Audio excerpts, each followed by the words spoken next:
I am a failed church planter. Did that catch your attention? Let's talk about it.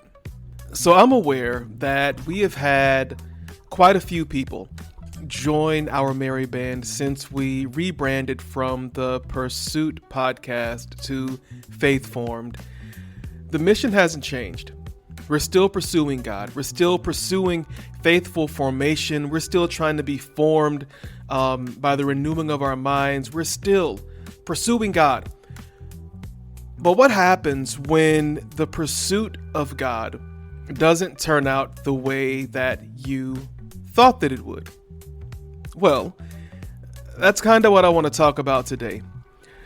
I realize I haven't talked very much about myself and about our story on this podcast, and that's something that I would like to change, starting with this episode.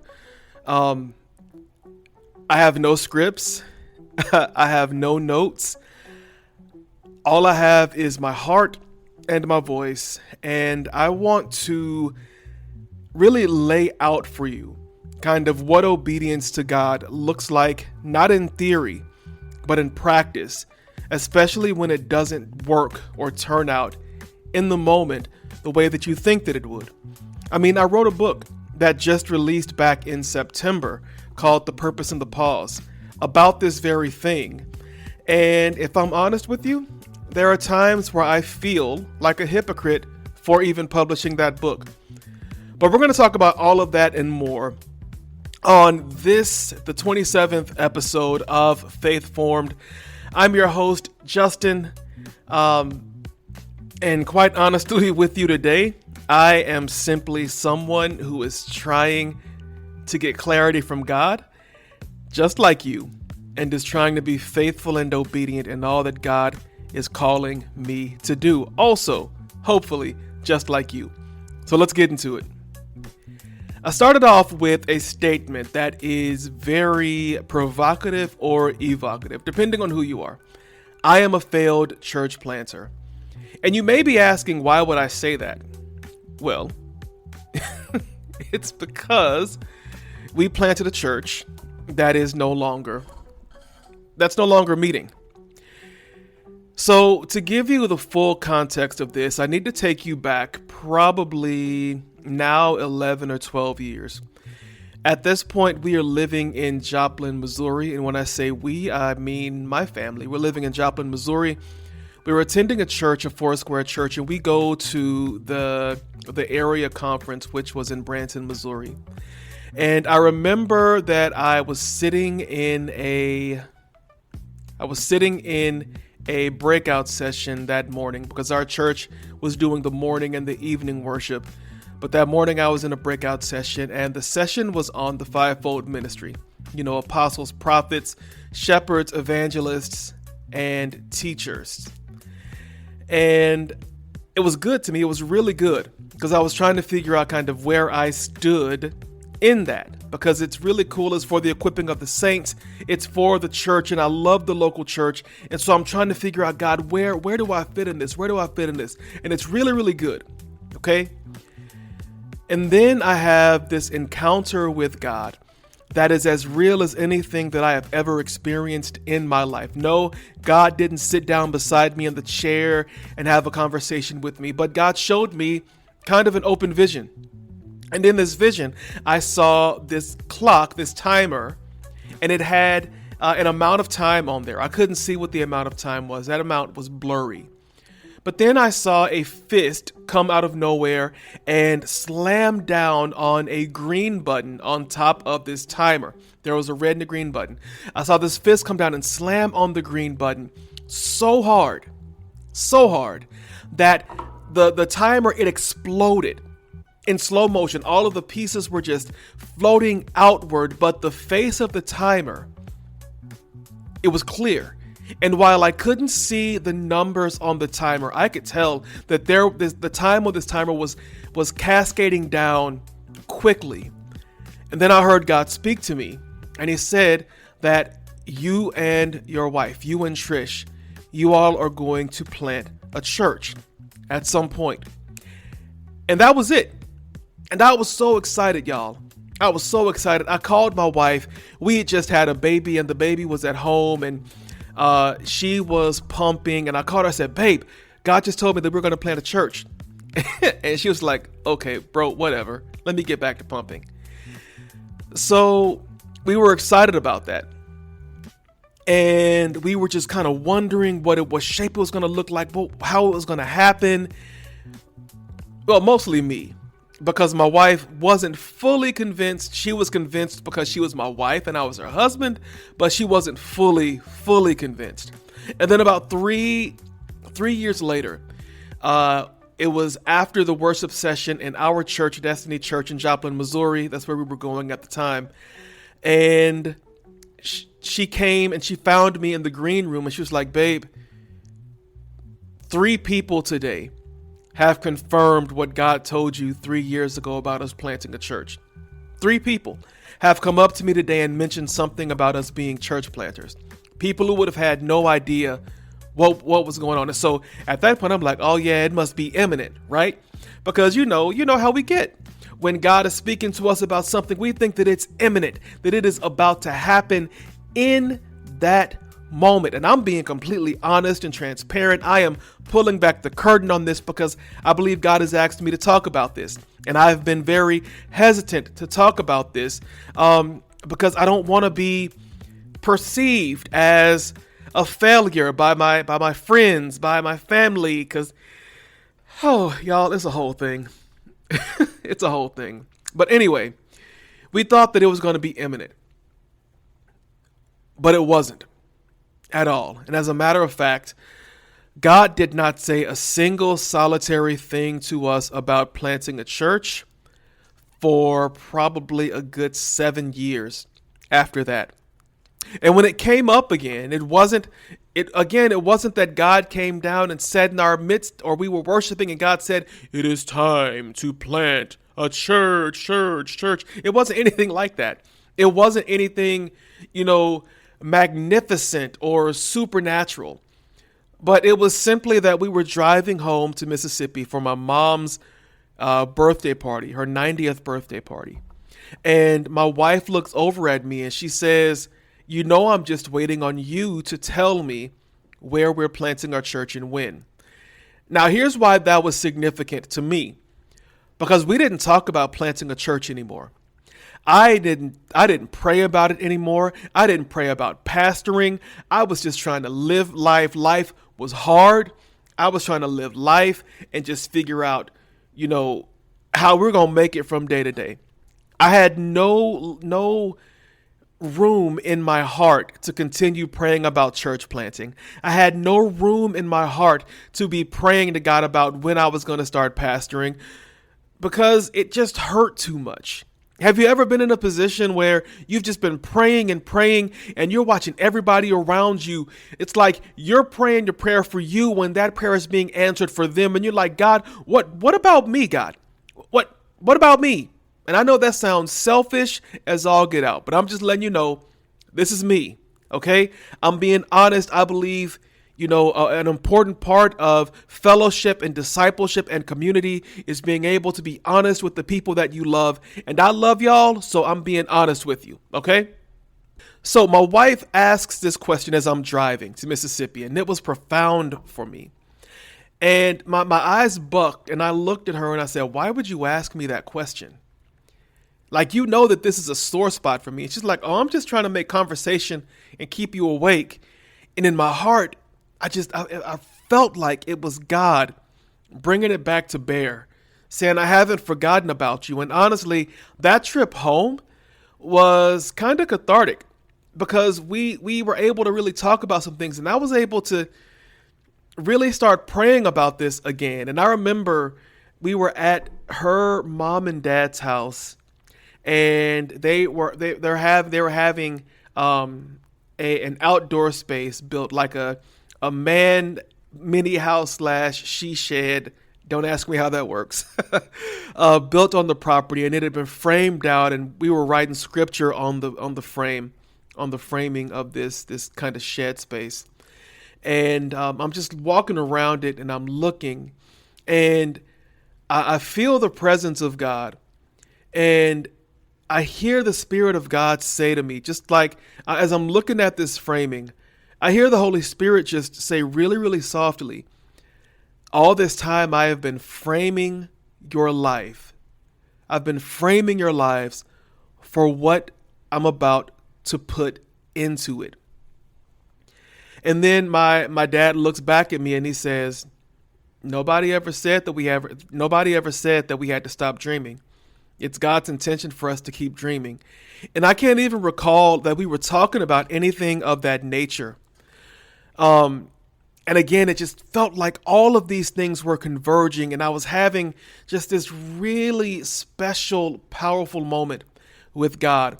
And so as we're driving back home, I kind of have this epitome, and I'm driving and I'm talking to my wife, and I'm like, babe, a part of me realizes that, as I had been praying to God and asking God for this, like, God, when is this going to happen? I think maybe I never just said yes. I just assumed that because God said it was going to come to pass, but I never said, yes, okay, we're in.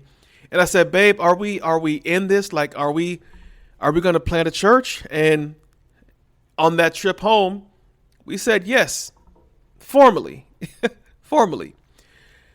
And that was around 2023, around October 20th of 2023.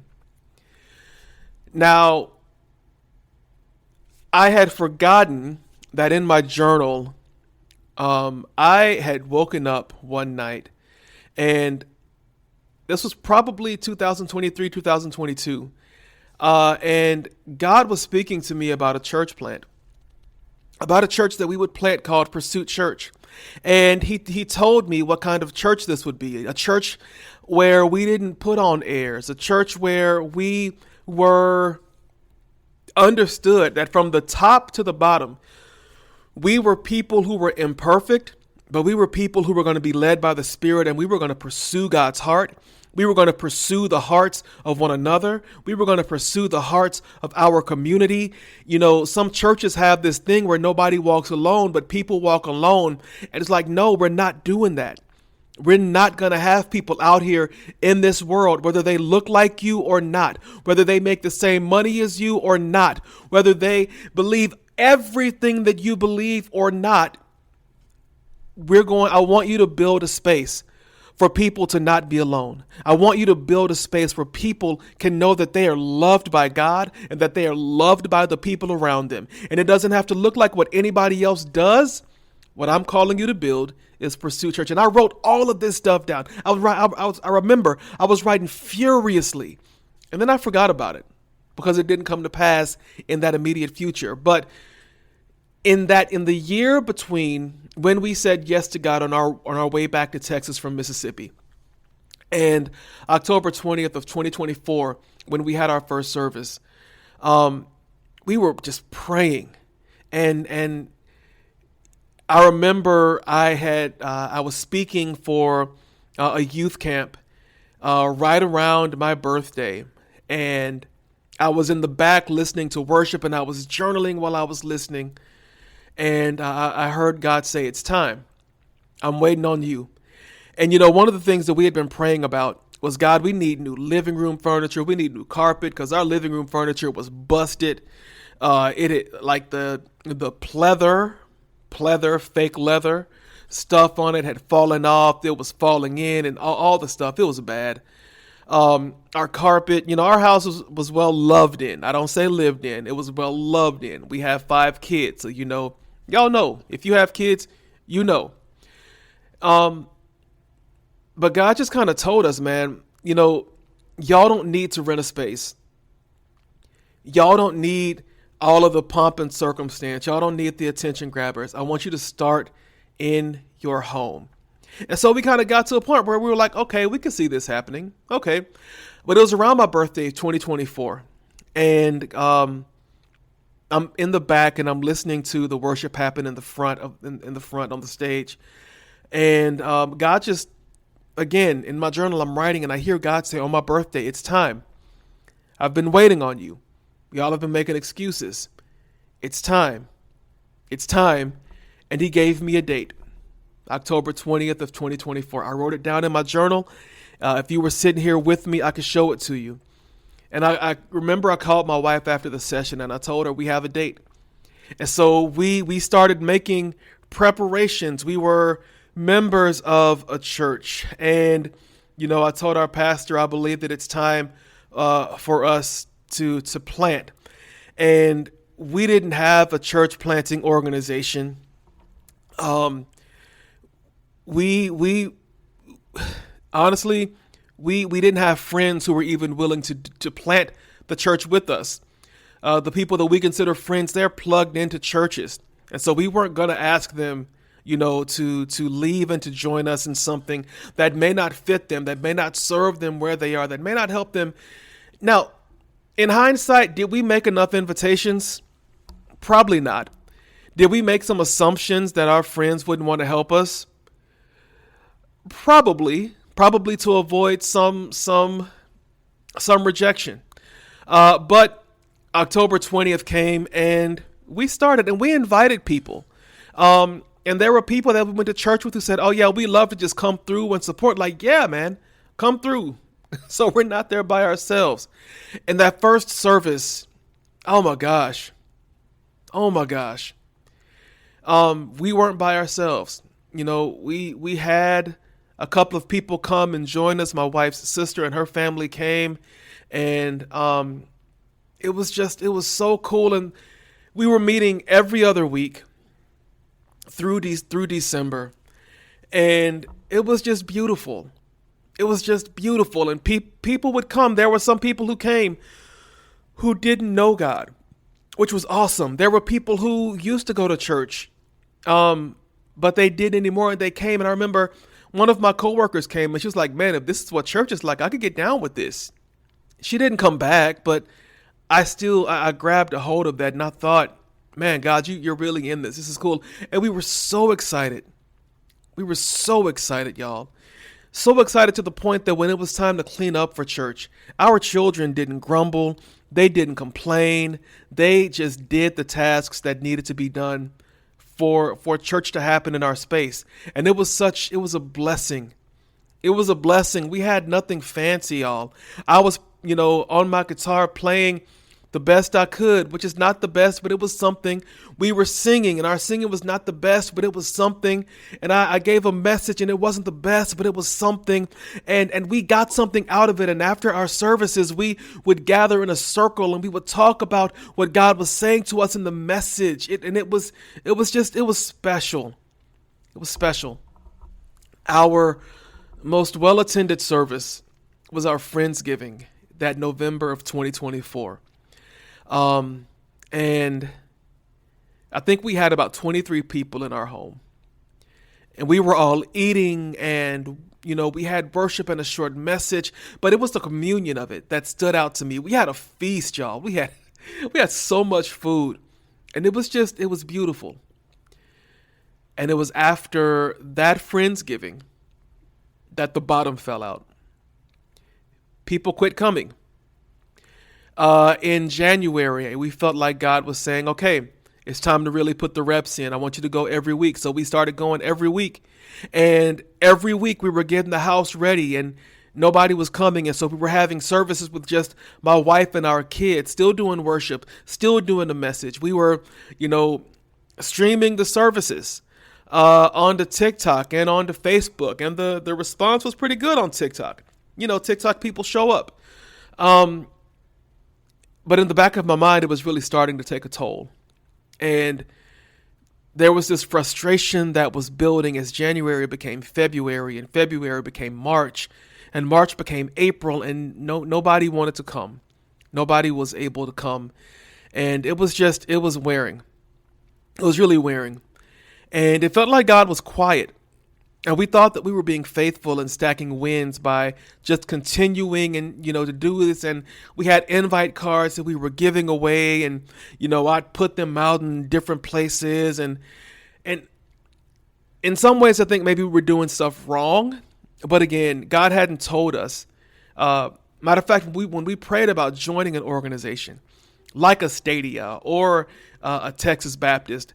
God was like, we felt, I'll say this, we felt like God was saying, I just want you to do this, just me and you, for now. I'll have you. We'll come back to that. There's time for that, but for now, just do what I'm asking you to do. And so we did. And so then comes the end of April and the beginning of May.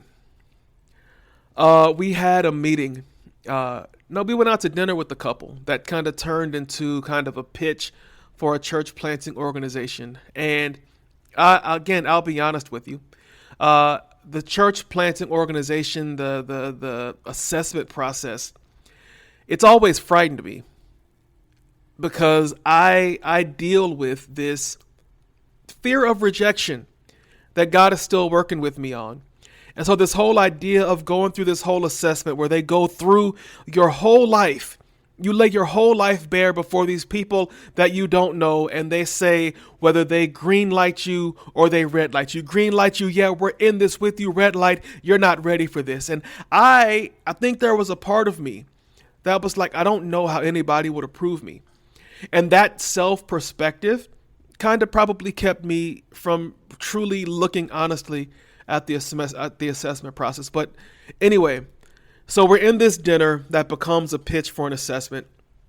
And the gentleman that we're with, he's just kind of like, if you'd be willing to stop having services and do this and this and this and this. And it was kind of build a nonprofit instead of have the services. Okay.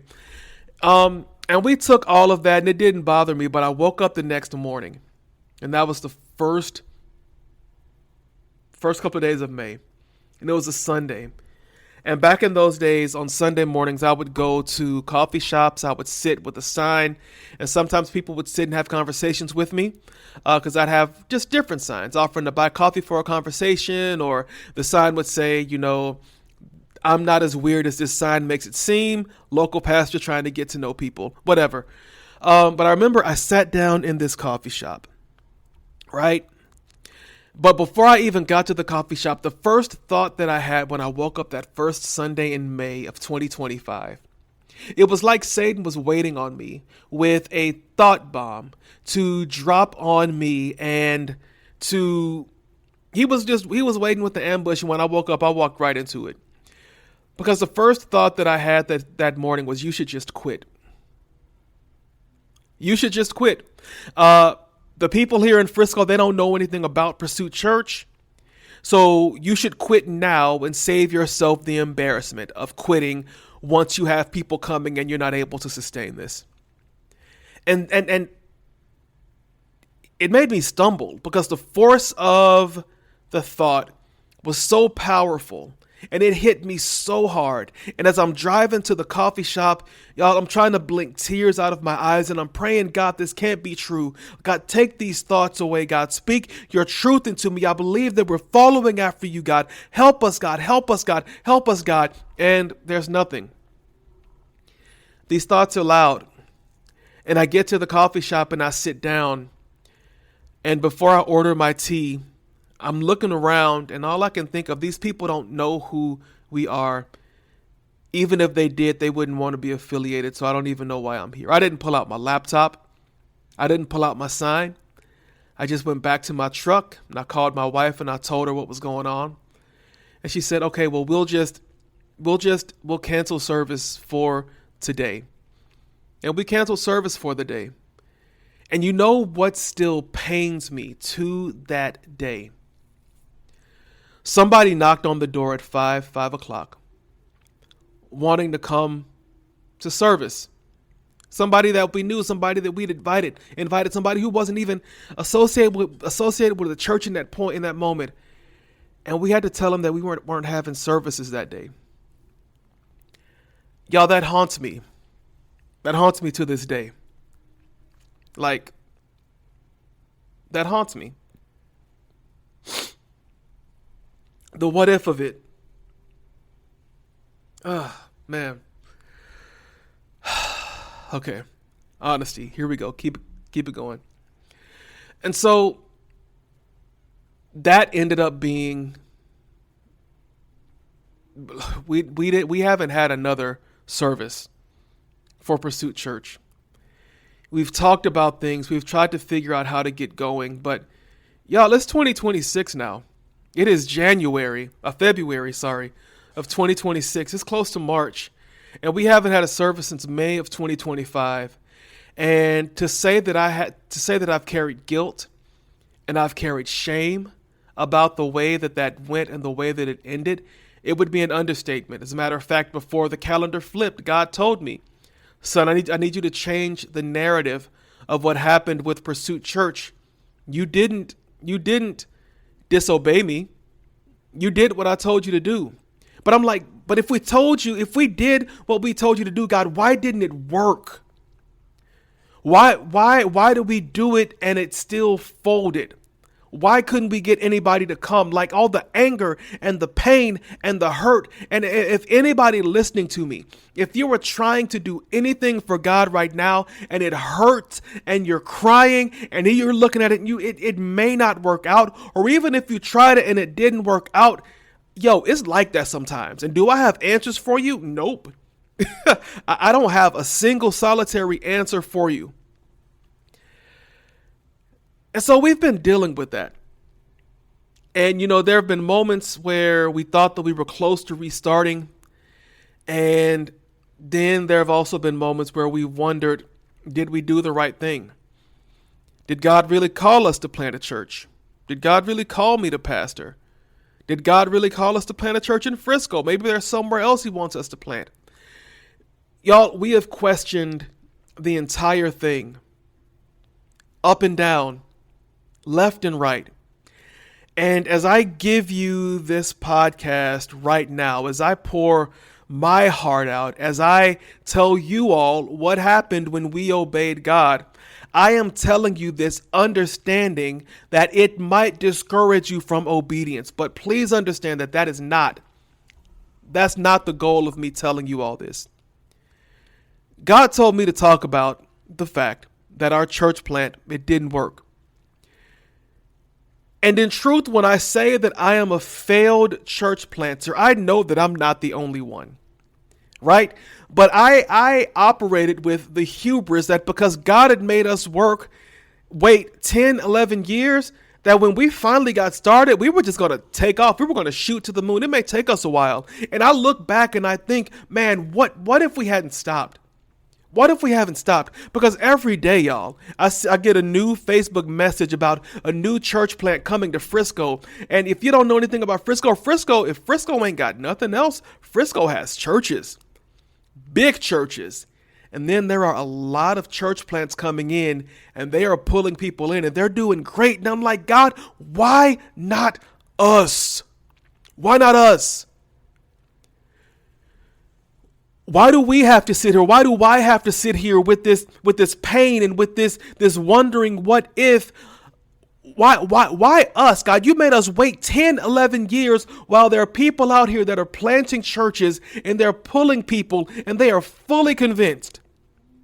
And they have people around them, God. They're not trying to do it by themselves. What's so different about us? And God's been quiet. You thought I was going to say God spoke, didn't you? Nope. He hasn't yet. He's been quiet. And so in many ways, I have been trying to put together the pieces of my life and my heart, still in submission to God, still believing in the work of the local church, the worth of the local church, still believing that there is room for something different here in Frisco, whether it's through us or maybe through somebody else who takes this dream and does what we have not been able to do anything with yet. And I've had to deconstruct myself and just pray that God would build something in its place that's stronger. And I haven't talked about this because we hyped this up so much, man. We had people praying for it. Family hasn't asked how the church is going, and we haven't mentioned how the church is going, y'all. We stopped posting about it altogether on any social media. Like, we just stopped. And yeah, we're in a season where we're trying to figure things out. But we're also in a season where we know that God is still good, and God is still faithful, and God is still loving, and God is still understanding, and God is still compassionate, and God still sees us when we suffer, and God still inhabits those spaces where we allow him in. And I've had to allow him into some really dark spaces within me because I felt like a failure. I felt like I let him down. I felt like I let myself down. I felt like I've let my family down.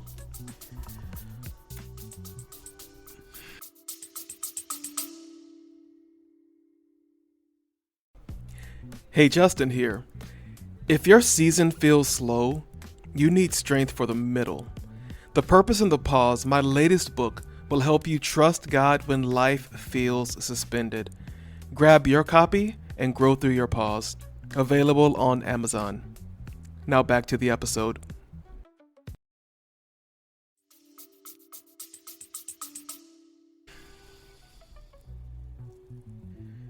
I wrote a Substack about this and published it last week. And God really kind of hit me like a son, that's not enough. And I think what I understand now is that there are many of you out there who are listening, and you've really been rocking with what we've been doing with Faith Formed.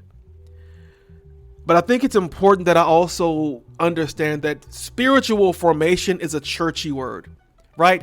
The goal is for us just to be transformed into the likeness and the behaviors and the attitudes of Christ, whether things are going good or whether things are going bad. This morning I was reading in my Bible, Romans chapter 8, how the mindset of the flesh is death, but the mindset of the spirit is life and peace. And as you know, as I look back over our church planting, like my wife has even said it, is it possible that you all took the model of what was one of the best church seasons of your lives back in Joplin, Missouri, and tried to bring it into this city of Frisco? And there's quite a possible thing. Maybe we didn't listen enough. Maybe we didn't pray. I don't know why things went the way that they went, but that's the way that they went. And our job now is just to be still in the presence of God, to keep talking about it, to keep journaling about it. I mean, God hit me about a month ago and said, why don't you pray about the church plant anymore? Why don't you talk to me about this anymore? Why aren't you processing this with me anymore? And I'm like, what more is there to process, God? It didn't work. He's like, it didn't work that time. And so, yeah, that's where we are. And this is probably a weird episode of a podcast for you to be listening to, especially if this is your first time. But if you've gotten to this point of the podcast with me, I can't underscore this point enough that God is faithful. He is. God never promises that when you are obedient, things are going to work out the way that you want them to work out. He promises that he will work things out according to his will. Whether that success looks at in the traditional model, I have to think that us being courageous and starting this church in our home was spiritual success, that it was heavenly success. And maybe that attempt did have a shelf life, and maybe there's another attempt at some point. I'm 45 years old, almost 46. I'm like, Lord, I'm getting up there. Like, what are we doing? What are we doing? But despite all of that, the success is in the obedience. And when I wrote The Purpose in the Pause, I wrote it about how our 10-year pause, it has purpose. And how whatever pause God has placed you in, there's purpose in that pause. And I understand now. As a matter of fact, even before I published the book, I had to go in and add another page at the very back that talked about how even as we had to wait to start the church, we were in a season where we had to wait for people to come and join us for the church. If I re-released the book, I would update it and say, now we're in a season where we close the church. And we're kind of in a season of waiting to see how God wants to use this and us for his purposes in the future. Because I do still feel called to plant a church. I do still feel called as a pastor. I do still love to preach. I do still love to shepherd and love and care for people. That's just who I am. That part hasn't changed.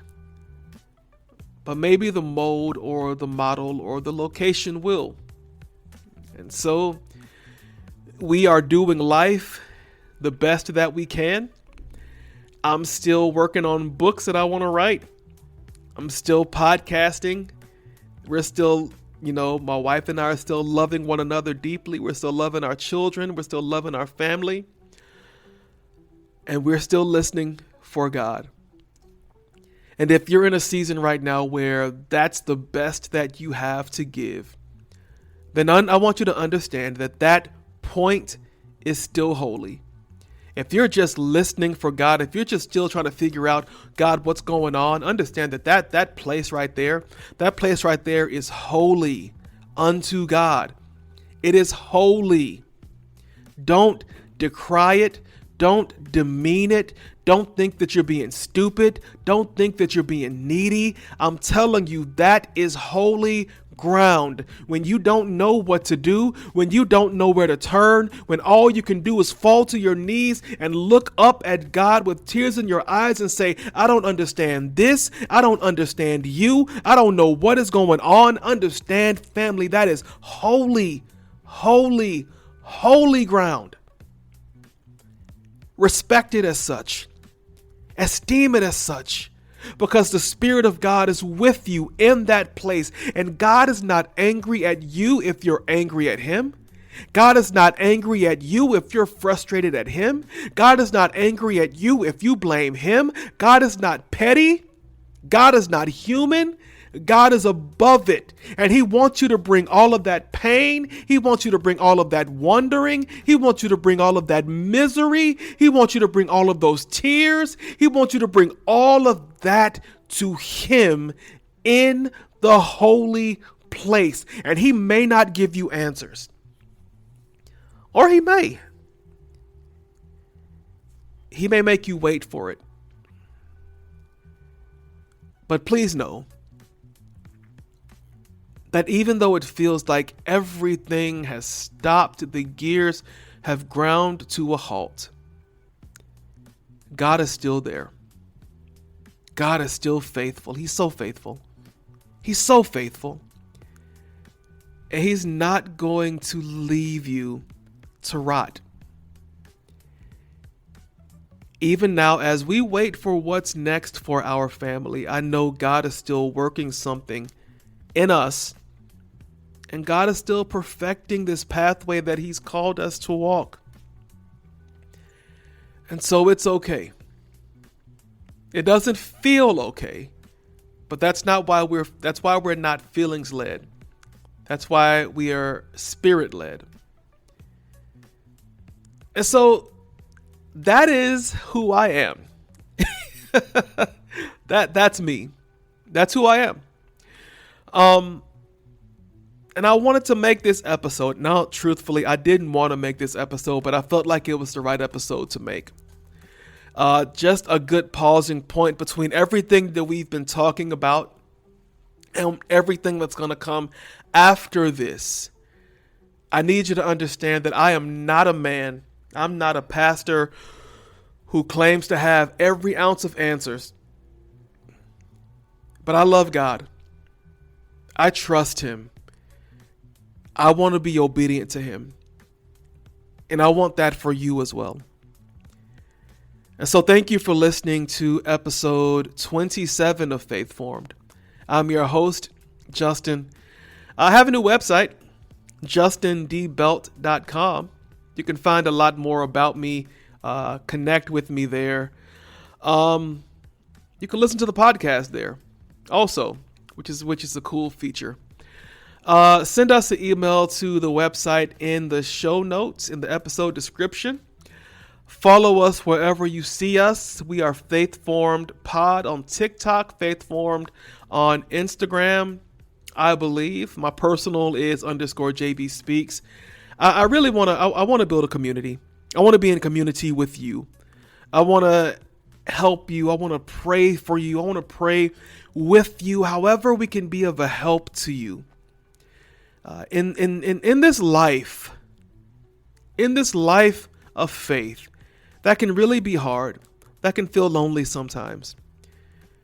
We may not have a church for you to physically come to, but we still have that spirit that has a place for you in it. So, we'd love to know that you love our content. Do me a favor, leave us a 5-star rating or review wherever you listen to podcasts, wherever you find us. And we love you. You don't have to be perfect. You don't have to have it all together. Just keep seeking God. Even when it doesn't look like the way you want it to look. Keep obeying God. And just trust that He has a magnificent plan for your life. This has been Faith Formed episode 27. Y'all be blessed. We'll see you next week.